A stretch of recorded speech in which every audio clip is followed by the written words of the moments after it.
देवों के देव महादेव की जागृत स्वयंभू प्रतिमा को समेटे मैं देवों के देव महादेव की जागृत स्वयंभू प्रतिमा को समेटे महाकाल उज्जैन मंदिर बोल रहा हूं। मैं कितना धनी हूं कि मेरे परिसर में स्वयं महाकाल विराजमान है, जिनके श्री चरणों में काल भी अपनी गति रोक देता है, जिसकी जटाओं से मां गंगा निकलती है। आकाशे तारकम लिंगम पाताले हाटकेश्वरम भूलोके च महाकालो लिंगगत्र नमोस्तुते। संस्कृत भाषा में इस श्लोक का अर्थ है, आकाश में तारक लिंग, पाताल में हाटकेश्वर लिंग तथा पृथ्वी पर महाकालेश्वर ही मान्य शिवलिंग है। आज मैं अपने आदि अनादि काल से वर्णित इतिहास को बताऊंगा। मेरे परिसर में विराजमान स्वयं शिवलिंग को अलग अलग क्रूर हमलों के दौरान कैसे भक्तों द्वारा बचाया गया, उसकी भी पूरी कहानी मैं आपके सामने लेकर आऊंगा। कैसे किस किस प्रकार मूर्ति पूजकों के विरोधियों ने षड्यंत्र रचे, इसकी पूरी कहानी मैं आपके सामने रखूंगा। साथ ही मैं बताऊंगा कि क्यों मेरे यहां कोई भी राजा या मंत्री रात नहीं गुजार सकते, और जिसने भी रात बिताई उसके साथ क्या हश्र हुआ। इसके साथ ही मैं अपने पूरे परिसर की जानकारी आपको घर बैठे दूंगा। मेरे नए बने परिसर की ओर भी ले चलूंगा। साथ ही मैं आपको स्वयं महाकाल के भी दर्शन करवाऊंगा। मुझे अपने प्रभु का जयकारा लगाते हुए मेरे प्रभु के भक्तों को देखकर बड़ी प्रसन्नता होती है। मैं सभी से प्रार्थना करता हूं कि सभी एक बार अवश्य महाकाल लिखकर वीडियो की शुरुआत करें। मैं निर्मल हृदय हिंदुओं का देवालय हूं। मैं आदि अनादि काल से यहां अपने परिसर में महाकाल को विराजमान देखते हुए बड़ा हुआ हूं। महाभारत और कालिदास जैसे महाकवि की रचनाओं में मेरे इस परिसर का मनोहर वर्णन मिलता है। मेरे यहां भगवान शिव भक्तों को कालों के काल महाकाल के रूप में दर्शन देते हैं। कहा जाता है कि अवंतिकापुरी के राजा विक्रमादित्य बाबा महाकाल के भक्त थे और भगवान शिव के ही आशीष से उन्होंने यहां करीब 132 सालों तक शासन किया था। मैं कितना प्राचीन हूं इसकी सटीक जानकारी मिलना बेहद मुश्किल है, लेकिन मैं सदियों से लोगों की आस्था का केंद्र रहा हूं। मेरा इतिहास बड़ा ही रोचक है। मंगल और ब्रिटिश हुकूमत के अधीन रहने के बाद भी इस देश ने इस पावन स्थल की पुरातन पहचान को नहीं खोया। सनातन धर्म की पताका को ऊंचा रखने के लिए धर्म की रक्षा से जुड़े लोगों ने ज्योतिर्लिंग को तरह तरह से जतन कर आक्रांताओं से सुरक्षित रखा। सैकड़ों सालों तक यहाँ मुगलों और अंग्रेजों का शासन रहा और उन्होंने सनातन धर्म को दबाने की हर भरपूर मुमकिन कोशिश की। मंदिर तोड़े गए, मूर्तियां तोड़ी गई, कई जगह आतंक मचाकर लोगों पर अत्याचार किए गए, लेकिन इसके बावजूद आज भी सनातन धर्म को कोई बाल भी बांका नहीं कर पाया और आज भी पूरे विश्व में अपनी सुगंध से महक रहा है सनातन धर्म। अब मैं मेरे उस काले अध्याय की शुरुआत करता हूं जिसको मैं चाहकर भी भुला नहीं पाऊंगा। बात है 1235 ईस्वी की, जब दिल्ली की सल्तनत की जिहादी नजर मुझ पर पड़ी। दिल्ली के सुल्तान इल्तुतमिश ने मुझे पूरी तरह से ध्वस्त कर दिया था। आक्रमण के दौर में महाकाल मंदिर के गर्भगृह में स्थित स्वयंभू शिवलिंग को आक्रांताओं से सुरक्षित बचाने के लिए करीब 550 वर्षों तक पास में ही बने एक कुएं में रखा गया था और महाकाल को ऐसे क्रूर आक्रांताओं की वजह से कुएं के अंदर 550 वर्षों तक रहना पड़ा। आप इस मुस्लिम आक्रांताओं की तुलना पौराणिक कथाओं में बताए गए जानवर और राक्षसों से कर सकते हैं, जो बिना किसी बात के देवताओं से युद्ध करते थे और विनाश करते थे, बिना ही किसी प्रयोजन के, बिना ही किसी स्वार्थ के। बस उन्हें विनाश करने में आनंद आता था। यह बात सिर्फ यही खत्म नहीं हुई जब दिल्ली की गद्दी पर औरंगजेब का शासन था। औरंगजेब ने मंदिर के अवशेषों से एक मस्जिद का निर्माण करवाया था। मंदिर टूटने के बाद करीब 500 वर्षों से अधिक समय तक मैं जीर्ण शीर्ण अवस्था में रहा। मेरे अंगों को समय समय पर इन क्रूर और दमनकारियों द्वारा नोचा जा रहा था। उसके बाद ध्वस्त मंदिर में ही महादेव की पूजा आराधना की जाती थी, लेकिन जब कई वर्षों के बाद 22 नवंबर 1728 में मराठा शूरवीर राणोजी राव सिंधिया ने मुगलों को परास्त किया तो उन्होंने मंदिर तोड़कर बनाई गई उस मस्जिद को गिराया और 1732 में उज्जैन में फिर से मेरा निर्माण कर ज्योतिर्लिंग की स्थापना की। राणो जी ने ही बाबा महाकाल ज्योतिर्लिंग को कोटि तीर्थ कुंड के बाहर निकलवाया था और मेरा पुनः निर्माण करवाया था। इसके बाद राणो जी ने 500 बरस से बंद सिंहस्थ आयोजन को भी दोबारा आरंभ करवाया था। मैं कोटि कोटि धन्यवाद देता हूं राणो जी को, जिन्होंने मुझे एक नया जीवन दिया और मुझे मेरे अस्तित्व को बचाए रखने के लिए मेरे में एक नई ऊर्जा का संचार किया। महाकवि कालिदास के ग्रंथ मेघदूत में मेरी संध्या आरती का जिक्र मिलता है। साथ ही इस ग्रंथ में महाकाल वन की कल्पना भी की गई है। कहा जाता है कि उज्जैन के तत्कालीन राजा विक्रमादित्य ने मेरा विस्तार करवाया था। उन्होंने मेरे परिसर में धर्म सभा बनवाई, जहां वह न्याय करते थे। ये समय मेरे लिए सबसे स्वर्णिम समय था और मैं उनकी न्याय प्रणाली का गवाह रहा हूं। राजा विक्रमादित्य ने कई प्रकार की प्रतिमाओं का निर्माण करवाया था। वहीं 7वीं शताब्दी के बाणभट्ट के कदम्बिनी में भी मेरे विस्तार का वर्णन किया गया है। 11वीं शताब्दी में राजा भोज ने देश के कई मंदिरों का निर्माण करवाया, जिसमें मेरा नाम भी शामिल रहा। उन्होंने मेरे शिखर को पहले से ऊंचा बनवाया। इसके अलावा मेरे निर्माण में काफी राजाओं का सहयोग रहा, जिसमें राजस्थान के राजा भी थे। राजस्थान के राजा जयसिंह द्वितीय ने 1280 में मेरे शिखर पर शिलालेख में सोने की परत चढ़वाई थी। साथ ही उन्होंने कोटि तीर्थ का निर्माण भी करवाया था।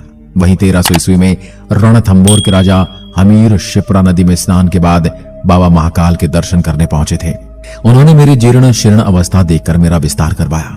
17वीं शताब्दी में मेवाड़ के राजा जगत सिंह ने उज्जैन की तीर्थ यात्रा की ओर यहां कई निर्माण करवाए। उज्जैन आने वाले श्रद्धालु और पर्यटक मेरे रहस्य और मुझसे जुड़ी कहानियों के बारे में जानने में काफी रुचि रखते हैं। आपके मन में भी ऐसे कई प्रश्न होंगे, तो चलिए आपको आपके प्रश्नों का जवाब देता हूं। पुराण के अनुसार एक बार भगवान ब्रह्मा और भगवान विष्णु के बीच इस बात को लेकर बहस हुई थी कि सृष्टि में सर्वोच्च कौन है। उनका परीक्षण करने के लिए भगवान शिव ने तीनों लोकों में प्रकाश के एक अंतहीन स्तंभ को ज्योतिर्लिंग के रूप में छेदा और उसके बाद भगवान विष्णु और भगवान ब्रह्म क्रमशः प्रकाश के अंत का पता लगाने के लिए स्तंभ के नीचे और ऊपर की ओर यात्रा करते हैं। लेकिन ब्रह्मा जी झूठ बोल देते हैं कि उन्हें अंत मिल गया और विष्णु जी हार मान लेते हैं। फिर शिव प्रकाश के स्तंभ के रूप में प्रकट होते हैं और ब्रह्म जी को श्राप देते हैं कि उन्हें किसी भी समारोह में कोई स्थान नहीं होगा, जबकि विष्णु जी की अनंत काल तक पूजा होगी। इसके अलावा एक और कहानी प्रचलित है, जिसके बारे में मैं आपको बता देता हूं। एक समय अवंतिका नाम से एक रमणीय नगरी थी, जिसे हम आज उज्जैन नगरी के नाम से जानते हैं, जो भगवान शिव को बड़ी प्रिय है। शिव पुराण के कोटि रुद्र संहिता में महाकालेश्वर ज्योतिर्लिंग की कथा का विस्तार से वर्णन किया गया है। इसी नगरी में एक बहुत ज्ञानी व शिव भक्त ब्राह्मण रहता था। इनका नाम वेद प्रिय था। उनके 4 आज्ञाकारी पुत्र थे। ये भगवान शिव के बहुत बड़े भक्त थे। वे हर रोज पार्थिव शिवलिंग बनाकर विधि पूर्वक पूजा किया करते थे। रत्नमाल पर्वत पर एक दूषण नाम का राक्षस रहता था, जिसको ब्रह्मा जी से वरदान प्राप्त था। वह वरदान के अहंकार में वह धार्मिक व्यक्तियों को परेशान करता था। उसने उज्जैन के ब्राह्मणों पर आक्रमण करने का विचार बना लिया। दूषण अवंती के ब्राह्मण को परेशान करना आरंभ कर देता है। वह ब्राह्मणों को कर्मकांड करने से मना करता है। वह धर्म कर्म के कार्य को करने से रोकता है। सारे ब्राह्मण उससे परेशान होकर भगवान शिव से अपनी रक्षा के लिए प्रार्थना करते हैं। ब्राह्मण के विनय पर भगवान शिव ब्राह्मणों की रक्षा के लिए साक्षात महाकाल के रूप में प्रकट हुए। शिव भगवान ने अपनी शक्ति से दूषण को भस्म कर दिया। भक्तों ने भगवान शिव से वहीं स्थापित होने की प्रार्थना की, तो भगवान शिव वहां पर ज्योतिर्लिंग के रूप में विराजमान हो गए। इसी वजह से इस जगह का नाम महाकालेश्वर पड़ गया, जिसे आज आप महाकालेश्वर ज्योतिर्लिंग के नाम से जानते हैं। ज्योतिर्लिंग वो जगह है जहां भगवान शिव प्रकाश के रूप में प्रकट हुए थे। 12 ज्योतिर्लिंग स्थलों में से प्रत्येक में शिव के अलग अलग नाम है। इन सभी ज्योतिर्लिंगों को भगवान शिव का अलग अलग स्वरूप माना गया है। इन 12 ज्योतिर्लिंगों में गुजरात का सोमनाथ, आंध्र प्रदेश के श्रीशैलम का मल्लिकार्जुन, मध्य प्रदेश में उज्जैन का महाकालेश्वर, मध्य प्रदेश में ओंकारेश्वर, उत्तराखंड राज्य में हिमालय का केदारनाथ, महाराष्ट्र में भीमाशंकर, उत्तर प्रदेश के वाराणसी का त्र्यंबकेश्वर, झारखंड के देवगढ़ में या हिमाचल प्रदेश का बैजनाथ, गुजरात में द्वारका का नागेश्वर, तमिलनाडु में रामेश्वरम का रामेश्वरम और महाराष्ट्र में औरंगाबाद का ग्रीनेश्वर का नाम शामिल है। अगर मैं मेरी वास्तुकला की बात करूं तो मुझे किसी एक इंसान या एक राजा द्वारा निर्मित नहीं करवाया गया। मुझे बनाने में कई राजाओं का योगदान रहा, उसी वजह से मेरे में मिश्रित वास्तुकला की झलक देखने को मिलती है। मुझ में मराठा, भूमिज और चालुक्य शैलियों की वास्तुकला का एक सुंदर और कलात्मक मेल है। मेरा यह पवित्र मंदिर एक झील के पास स्थित है, जो विशाल दीवारों से घिरे हुए विशाल आंगन में स्थित है। बता दें कि मेरे में 5 मंजिलें हैं, जिनमें से एक जमीन के अंदर स्थित है। यहाँ पर महाकालेश्वर की विशाल मूर्ति गर्भगृह यानी जमीन के अंदर स्थित है और यह दक्षिण मूर्ति है। इसका मतलब होता है दक्षिण दिशा की ओर मुंह वाली मूर्ति। ये खास बातें सिर्फ मेरे मंदिर में ही पाई जाती हैं। महाकालेश्वर के मेरे इस मंदिर के मध्य और ऊपर के हिस्से में ओंकारेश्वर और नागचंद्रेश्वर के लिंग स्थापित हैं। लेकिन आप नागचंद्रेश्वर की मूर्ति दर्शन सिर्फ नाग पंचमी के अवसर पर ही कर सकते हैं, क्योंकि केवल इसके इस खास मौके पर ही से आम जनता के दर्शन के लिए खोला जाता है। इस मंदिर के परिसर में एक बड़ा कुंड भी है, जिसको कोटि तीर्थ के रूप में जाना जाता है। ये वही कुंड है जिसमें भगवान महाकाल को 550 वर्षों तक रखा गया था। इस बड़े कुंड के बाहर एक विशाल बरामदा है, जिसमें गर्भगृह को जाने वाले मार्ग का प्रवेश द्वार है। इस जगह गणेश, कार्तिकेय और पार्वती के छोटे आकार के चित्र भी देखने को मिलते हैं। यहाँ पर गर्भगृह की छत को ढकने वाली गूढ़ चांदी इस तीर्थ जगह की भव्यता को और भी ज्यादा बढ़ाती है। मंदिर में बरामदे के उत्तरी भाग में कक्ष है, जिसमें भगवान श्री राम और देवी अवंतिका के चित्रों की पूजा की जाती है। अब जब मैं मेरी सुंदरता और वास्तुकला की बात कर ही रहा हूँ, तो इसके साथ साथ आप मेरे यहाँ बने एक कॉरिडोर की तरफ भी लेके चलता हूँ, जिसका उद्घाटन 11 अक्टूबर को प्रधानमंत्री श्री नरेंद्र मोदी ने किया था। महाकाल कॉरिडोर का काम 2 चरणों में हो रहा है, जिसके लिए करीब 750 करोड़ रुपए का खर्च होने वाला है। पहले चरण के लिए करीब 350 करोड़ रुपए खर्च किए गए। महाकाल मंदिर कॉरिडोर करीब 900 मीटर एरिया में बना है। मेरे यहाँ बन रहे कॉरिडोर का आकार काशी विश्वनाथ मंदिर से करीब 4 गुना बड़ा है। कॉरिडोर में शिव तांडव स्त्रोत, शिव विवाह, महाकालेश्वर वाटिका, महाकालेश्वर मार्ग, शिव अवतार वाटिका, प्रवचन हॉल, नूतन स्कूल परिसर, गणेश विद्यालय परिसर, रुद्र सागर तट विकास, अर्थ पथ क्षेत्र, धर्मशाला और पार्किंग सर्विस भी तैयार की जा रही हैं। इससे भक्तों को दर्शन करने और कॉरिडोर घूमने के दौरान खास अनुभव होने वाला है। खास बात यह है कि भव्य कॉरिडोर को चलाने के लिए करीब 1000 लोगों की जरूरत होगी। ऐसे में लोकल लोगों के लिए रोजगार के नए मौके भी बन रहे हैं। अगर आपने इस भव्य कॉरिडोर को देख लिया है तो कमेंट करके जरूर बताएं। बता दो कि मेरे मंदिर में पूजा अर्चना और अभिषेक आरती सहित सभी अनुष्ठान पूरे साल नियमित रूप से किए जाते हैं। मैं आपको मेरे यहाँ मनाए जाने वाले सभी मुख्य त्योहार और होने वाले समारोह के बारे में बताने वाला हूँ।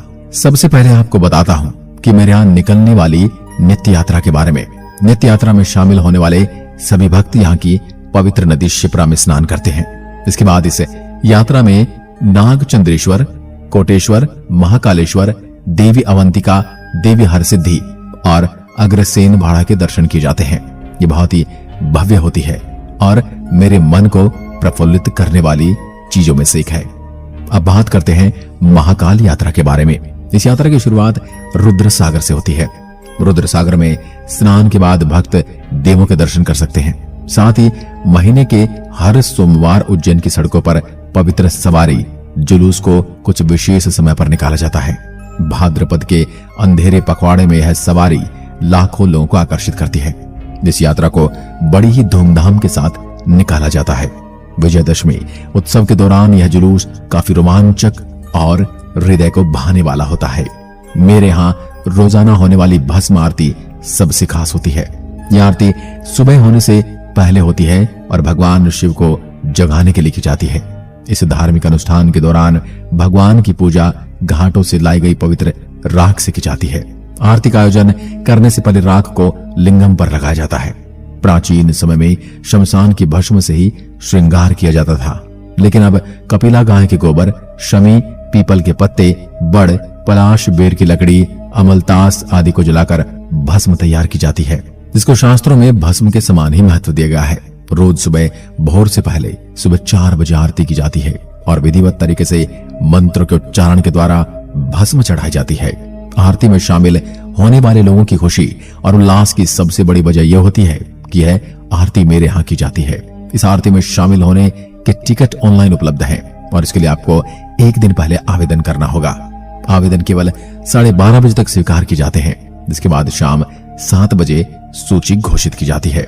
भस्म आरती महत्वता की वजह से कई घंटों पहले ही भक्त लाइन में लग जाते हैं, इसलिए आप इस आरती के लिए ऑनलाइन बुकिंग कर सकते हैं। अगर आप भस्म आरती की ऑनलाइन बुकिंग कर रहे हैं तो अपने साथ किसी भी तरह की आईडी जरूर लेकर आएं, क्योंकि यहाँ की समिति आपको अपनी आईडी के आधार पर ही आरती में शामिल होने की अनुमति देगी।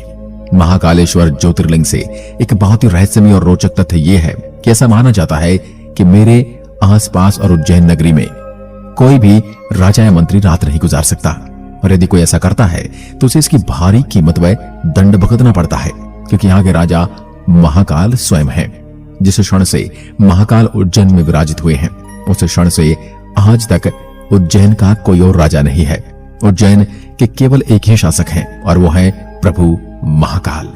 पौराणिक कथाओं के अनुसार कोई भी राजा उज्जैन में रात्रि निवास नहीं करता, क्योंकि आज भी बाबा महाकाल ही उज्जैन के राजा है।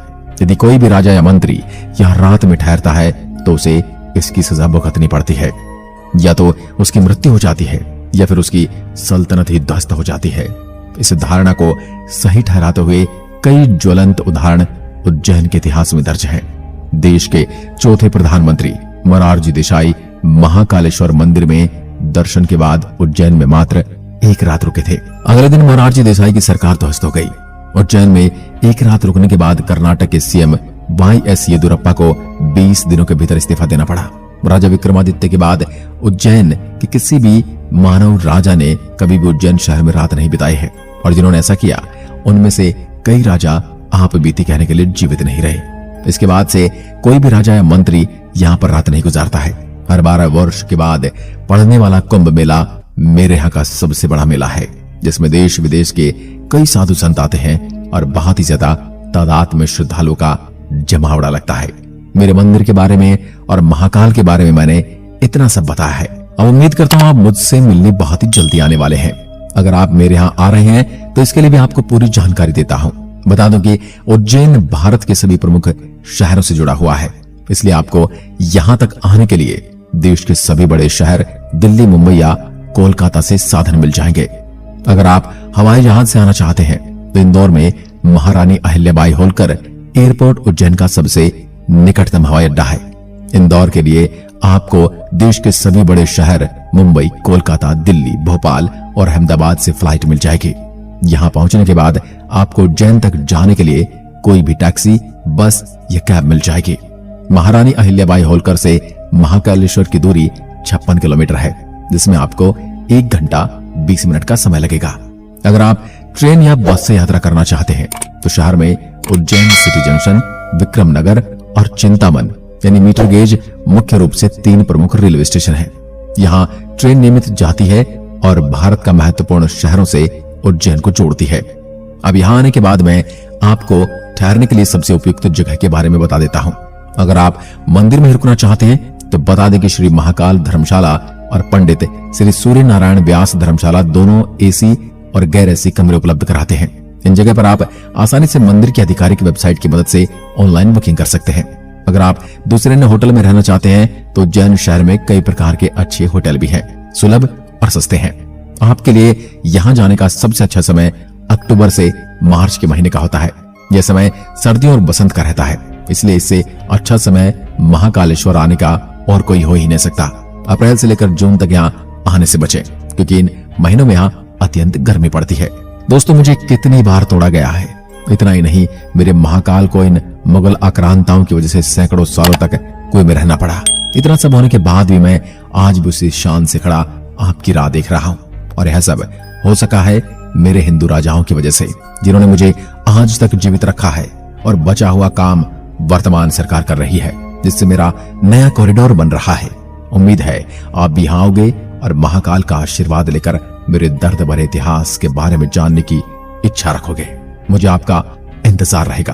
दोस्तों, अगर आपको इस वीडियो पे कोई राय देनी हो तो आप हमें कमेंट करके बता सकते हैं। हमें आपका कमेंट का इंतजार रहता है। और हाँ दोस्तों, अगर आप लोग को हमारा वीडियो अच्छा लगे हो तो प्लीज हमारे चैनल को सब्सक्राइब कर लीजिए ताकि हम आपके लिए अच्छी वीडियो बना सकें।